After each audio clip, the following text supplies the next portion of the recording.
Hello, and welcome to this talk, Don't Get Left Behind, Digital Literacy for Music Creators and How to Collaborate with Non-Tech Organisations. I'm David Taylor, and I'm a consultant and coach with both creatives and arts organisations on digital communications and marketing. Now, we've only got a short time of around 20 minutes, so hopefully by the end of this session, you'll have a broad understanding of the importance of digital and how to get started on your journey, and we'll have covered as many bases as possible.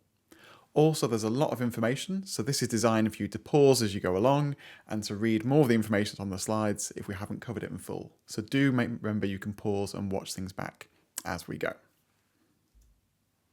So, the world has changed and so must we. We are now living in a radically different world than we were 20 years ago. The internet and the digital world has totally transformed how we communicate and interact as a society.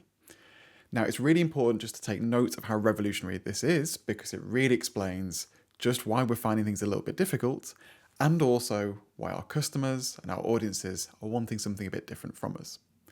If we look back at the last time this happened with the printing press, we saw new borders, new technology, new understandings of God, and a totally revolutionary time. We're doing the same thing now, but on speed because everything is instant, whereas before we started to walk to different villages. In this digital age, as I mentioned, things are now instant. Our audiences are bombarded with information and entertainment right to their pockets and phones, and as a result, they are expecting different things from us. Likewise, the organisations that we're working with are also facing these challenges, and they're having to adapt to these audience demands as well, which means that they're wanting different things from us.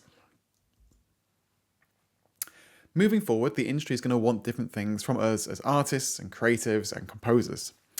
Artists need to demonstrate to promoters, venues, other organisations in the wider industry how they can attract and connect to audiences. In addition, there's now an expectation from artists, for artists, that they are involved in the marketing and audience development that goes into their performances.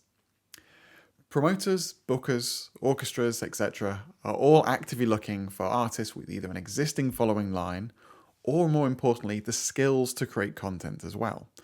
So, good news if you're just starting out your own digital journey. You don't have to have 1 million followers to get started or to be of value within the sector. By demonstrating you have the skills, knowledge, awareness, and proactiveness to be involved, you're going to be thriving as well. It's also really important for you as individuals. It's vital for you to own your own audience and your connection to them and demonstrate your value proposition to organisations with this. We saw this during the pandemic when all of a sudden our concerts stopped, that most people within the classical world hadn't generated their own audience, and if they did, they weren't able to have a direct contact with them. It was all through third parties and promoters and venues. Moving forward, if we have this capability, it means we're more able to be flexible and to own our audience, and that is really powerful moving forwards. Now, for me, this goes back to the idea of musicians as entrepreneurs and self-promoters, which I'm just going to touch on very slightly, even though I could talk about it for 2 hours. Now, this as a concept is something we've not been taught. We don't have the skills to survive in this modern world that we're now facing. It hasn't been part of our education. In addition, for over the last 100 years, our industry hasn't really fostered this culture of change and innovation, so it can feel a little alien. That might be one of the reasons why it might be hard to think about this. But it does enable you going forwards to be proactive in your career and take ownership of it. And because this business model has changed because of the digital age, there's going to be opportunities for you there as well. Most excitingly, it also means that you're going to be able to go past previous gatekeepers as these have been removed from our industry because of the power of digital. Now, I could go through lots and lots of examples, but one of my favourite from history is a pianist called Paderewski, who was a phenomenal self-promoter, curated his own image, an early adopter of photography, and a lot of his fame and success came from this. And I do recommend that you go away and have a quick search of Paderewski and entrepreneurship as a way of seeing what this looked like historically. So for me, this comes back to who we were as musicians and creatives and composers at our core. So, for this session, what will we be covering? We'll be looking at what you need to get started on your digital journey. So the first 2 of those are websites and social media. Then we're going to be touching on slightly how to collaborate with non-tech organisations. As I mentioned, a lot of these arts organisations are also struggling with the same transitions that you might be facing as well. So first of all, websites. Why would you have a website? Websites are essential points of information about you. It's particularly enables you to be found on the internet, but also it helps people to be signposted to the things that matter to you. As composers, this could be purchasing music from you, purchasing scores, listening on Spotify or other streaming services, upcoming events and concerts that you have. This enables people to come to a central place about you and be sent to where you want them. Most importantly, it showcases who you are and tells you the story that you want. Websites aren't CVs. They're very much something emotive that is designed to capture a feeling and emotion, and you're in control of this as a more marketed journey rather than just a biography. In addition, if you want, you have the flexibility to offer other things as well, such as a shop. And as something as well, it also looks professional. In this modern digital age, it's slightly unusual if we're unable to find a shop or a business online. Similarly for yourselves as artists, without having somewhere that is yours online, it will look a little bit unusual as well. For getting started with your website, it can be quite overwhelming. So here's some things that your website can have, starting off with 3 essentials that I think are must-haves in green. First of all, a homepage on your website. For me, this is like a shop window that's going to give an overview of who you are and the rest of the website. If someone were to walk past the shop of you and your business, there'd be highlights of everything in and would be trying to entice people to come in and find out more. Similarly, your homepage is your overview, your shop window, just in the digital space. Then a biography, ideally with a downloadable press kit. Promoters always love this as something that can really streamline their process for collaborating with you. And finally, a contact page, a way of getting in touch to do something.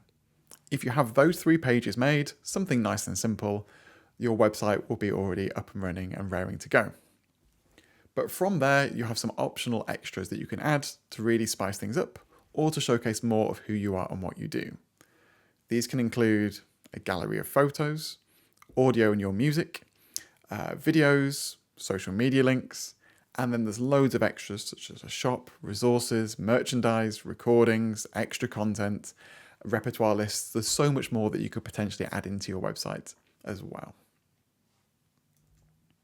Now, websites can be quite overwhelming to get started with, and there's always a fear that they're expensive. But there are some really nice accessible tools that you can use to help you build your own. And building is always going to be a lot easier than it sounds, I promise. So the 2 website template builders that I recommend are both Squarespace and Wix. They're on very affordable monthly fees, and you can go away and see what they are, but they'll be very easy affordable on a monthly fee. And most of these are built around templates, and you don't have to have any knowledge of code. If you can use something like Microsoft Word or PowerPoint, you'll be able to get to grips with these tools relatively simply. It's that idea of drag and drop and moving images around rather than sitting there having to type in code. So luckily, we're living in a lot easier world than we were 5 to 10 years ago. With this as well, both of these services offer the option of having your own domain. So for example, yourname.com. So that would be a way of making it even more professional and not having to worry about the tech side of setting it up as well. Ultimately, a website should show and sell who you are.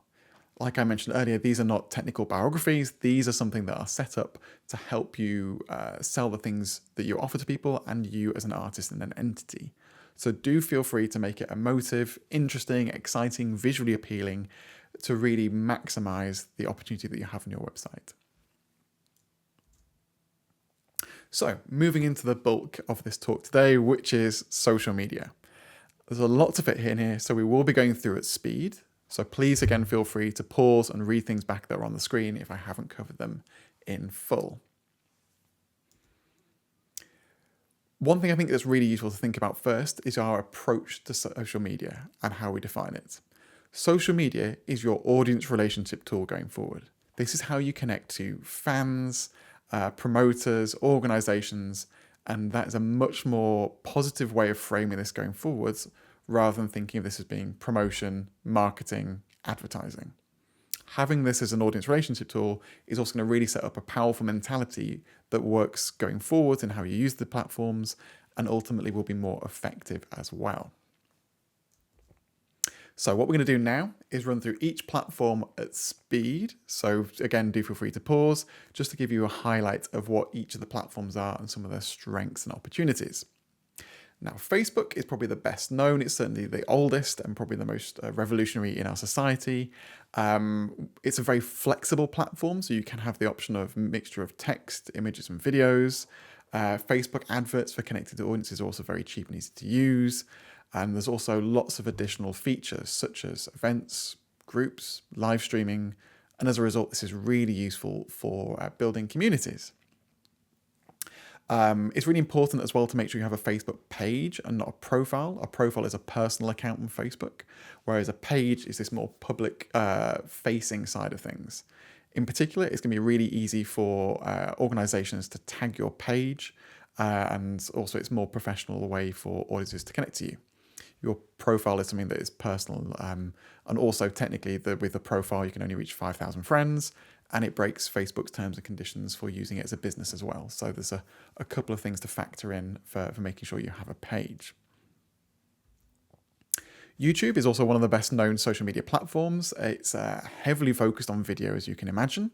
However, if you were wanting to share your music, you can upload a video file, which would be just the audio with a picture on the top, and that saves you the challenge of going away and creating a full video. If you're wanting to lean into YouTube more, one thing to factor in is that it's the second largest search engine. So it's a great place where people go to find answers for things. So that could be around searching for meditative music or inspiration or questions about music and your journey. YouTube as well is a great place for community building. There's the option of monetizing it as a platform with both adverts and memberships. If you're wanting to lean into YouTube though, as a successful platform, it takes a lot of constant effort. You can just purely use it as a repository for your promotional materials, such as videos and your music. However, if you want it to be the main platform you have, that's going to take a bigger strategy going forwards. So that's something just to be a little bit aware of there. Moving on to Instagram. It's visual focused, as you can imagine, if you've used it before. It's in particular moving to being prioritizing videos with the format called Reels. However, despite this, photos are still important, so I wouldn't worry too much if you're not moving into video. If you are wanting to share the written word, long text captions can work well on the platform. Historically, Instagram did reward you for using all features such as posts, stories, Instagram, and Reels. Stories are these disappearing posts that you may have seen that are only there for 24 hours before disappearing. However, it's very much moving into prioritizing this short form video Reels. So that might be something to be aware of in what you to use the platform of. If you want, you can also use the ability to sync to an online shop. You can also include music that is already on your streaming services and get people to use those as well. But one thing to be aware of that is a common mistake for arts organizations in particular is that you cannot share links in the captions to posts. One thing you may see quite a lot is people saying, please come and buy our tickets to our concert, and then a long link of website.com/Schubert August 2024, and there's all these long letters. And that's something that people cannot click on. So that's something to be aware of, that you need to find a different solution for that going forwards, such as including the link in your stories or in the biography on Instagram. Now, TikTok is certainly one that makes a lot of headlines at the moment. It is purely video focused. However, it's not just something that is for silly dances. It is something where there's a lot of education content, there's humor, there's art, there's intrigue, and also niches are very popular. There's always a small part of the internet for someone everywhere. So things like there's a phenomenally popular train spotting TikToker with millions of views. So if there's something like that could succeed there with a niche for our particular world in classical music, or something very specific in classical music, there will be an audience there as well. In terms of the content you would post on TikTok, it's very similar to Instagram Reels, that if you're wanting to double up, you can do 2 videos for the price of 1 there. One thing to think about as well is that 70% of American teens use TikTok at least once a month. But also, it's not just for young audiences. We saw as a result of the pandemic, more people moving to TikTok. So both millennials and other generations further up are also using TikTok as well. One thing that might be useful for musicians, it offers excellent discovery. You don't have to have a large fat platform to have videos get lots of views. It's very much a meritocracy on this side of things, which is really exciting. And one thing to bear in mind as well is that it's anti-hierarchical. So the more authentic, the better. For arts organizations, for example, it's better to have an usher create a TikTok video than it will be for the chief executive. So by being an artist and a creative, this will probably be something that is helpful as a platform as well. Now with LinkedIn, something that we may not think of as a social media platform, but they have openly said that they are wanting to become more of a social media networking platform for professionals. It's moving away from the shackles of it being a CV platform. Now, there's lots of different types of content you can do on there, as mentioned on the screen. However, one thing that might be useful to factor in as this being an option for you is that it's a great place for reaching decision makers within organizations. So, for example, artistic directors, concert promoters, chief executives, they will all be on LinkedIn to a certain extent, and it's a great place for this more professional networking side of things. So creating content they might want to consume or reaching out and building relationships there could be something that's really powerful for you going forwards. And finally, X, formerly known as Twitter. It's the fifth most visited website globally. It's still incredibly popular despite being quite a volatile platform. Venues in general are they love it as a platform. They use it regularly. It's where they share their performances and concerts. And so it's a great place for you to have a profile if you're wanting to be tagged by the arts organizations that you're collaborating with. It's also a great place for referring. So if you want to share links to your work, articles, interviews you've done, it's a great place for that. And it's also phenomenally good for news, debate, and conversation as well. Just as a little thing to be aware of, it is also quite a volatile platform at the moment as well, so it might be being aware as to how the platform is going forwards. Okay, that's a very speed run through every platform. So I just wanted to talk in some general trends to give you an idea of best practice across all these platforms and something that can help you get started without being too overwhelming. First of all, for any form of content you're wanting to do on any of these social media platforms, vertical content is going to work best. So anything that looks like a portrait photo is going to be better because it takes up the majority of the screen size, as you can see on display at the moment. Horizontal or landscape photo won't be as effective as it takes up less of the screen. And so that's something to be aware of going forwards. Whatever you do, whether it's photos, videos, moving forwards, if you take them as vertical, it's going to be better whichever social media platform you choose to focus on. Here's an example as well as to why it's important. You wouldn't put a poster on a bus stop that is landscape because it wouldn't take up all the potential space. Exactly the same reason for your phone as well. And obviously this is a photoshopped image because the LSO would never do this. And it's definitely not London because it's sunny. So when it comes to what to post on social media, vertical content, as we mentioned, is really important. Short form video is an overarching trend across all those platforms, both TikTok and Instagram, but in addition, YouTube, they have YouTube Shorts now, and also with Facebook. However, it's not exclusive. If short form video is not for you and you don't feel comfortable speaking on camera or creating video content, that's not a bad thing. There's other options open for you with both Facebook, with LinkedIn, with Twitter, etc. as well. Ultimately, no one is going on their social media to see an advert, and so they don't want to see adverts from you, in the same way that no one turns on their TV just to watch the adverts. So if you exclusively use your social media channels for, here's my concert, buy my album, come to this thing, please donate, your audience is already going to be turned off your content, and as a result, there's going to be they won't be engaging with you going forwards. There's a great phrase that I love, which is social media is media that is social. In essence, any content you can do around posting that is some way, in shape or form social is going to be really powerful moving forward, and that's been the most effective type of content regardless of platform. And finally, we go for the ask too early, kind of tied into the adverts concept, that normally we ask for things before having built relationships. So buy my ticket before having spent time in building a community and an audience. Going all the way back to the idea that this is in essence an audience relationship tool rather than an advertising megaphone. What to do on social? So most of the time I think there's so much potential and we get quite anxious about what to create on social media. I really recommend looking at your strengths to start off with. What are you good at doing? Are you great at speaking on camera? Are you someone who's good at photography? Are you great in the written format? And from there, decide on what platforms might be best for you from there. Also then asking yourself, what do you enjoy creating or what could you enjoy creating? I tend to find that creatives in particular, there's more chance of you sticking with this as a long-term thing if you're enjoying the process of doing it.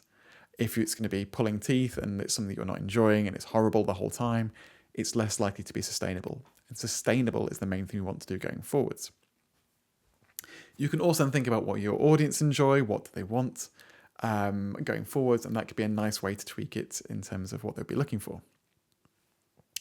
Frequency is also something to think about as well. I'd go for the idea of being sustainable. A lot of the musicians I talk to want to start off with lots of posts a week, and ultimately, again, they struggle and then it drops off after a month or so.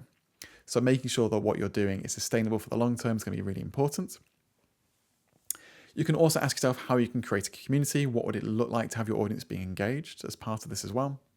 But a nice easy tweak is just to use social media for networking. In essence, finding like-minded individuals, replying, commenting, and building a community this way by reaching out to others rather than shouting and trying to get them to you. It's also a lot easier because it saves you having to go away and make content. A phrase I love for moving forwards as well is capture, don't create. In essence, if I was to tell you to go away and make 5 videos or 5 pieces of content, that's a lot of extra work on top of you with your already busy lives and feels like a lot of additional stress. However, if you're capturing what you're already doing, say for example, if you're doing a performance and you're going to then just record the performance you're already doing, that's 2 for 1 on your effort. You're able to document your journey as an artist as you go along, rather than separately having to sit down and make content. Some tips for moving forward with this. Number 1, start with what you love. Only one platform at first. Have a try with some of the platforms, see which ones you enjoy using, and then double down on the one you want to focus on. There's no point spreading yourself too thin. Make sure as well that your audience focused. Try and share things that people are going to like. That's always a big positive. In addition, things that people do like as well moving forwards, people, faces, smiles are always great. A wonderful way of just documenting your journey is just the people you're working with and having photos backstage. This more sort of humane, authentic access works really well. Context is king. Social media is a place that people are accessing on their phones. It's not television. It's not HBO. So people are not expecting to see some incredible cinematic quality or Abbey Road studio perfect audio. The more authentic and phone-like content is, the better it's going to perform. So it doesn't always have to be perfect, which I find is something that a lot of creatives can struggle with. Again, networking is great as an option for engaging with other people. And be realistic and not idealistic with this as well. In an ideal world, it'd be great to put out lots of different content on lots of different platforms, but in a realistic one, it might be reusing it or showing things from the past or using images that aren't quite right, just to make sure you're getting going. And one thing just to be aware of as well, that on your social media digital journey, you're going to be practicing in public. And for us as creatives in the classical world, in particular, this is going to feel very, very awkward as we're so used to practicing in private and then only the finished product goes on stage. So make sure to be compassionate towards yourself when you're trying and experimenting in public. It's a completely normal thing to do. And so hopefully that gives you some permission to embrace the slight awkwardness of doing it. Okay. And to finish off, we're just going to touch on how to collaborate with non-tech organizations.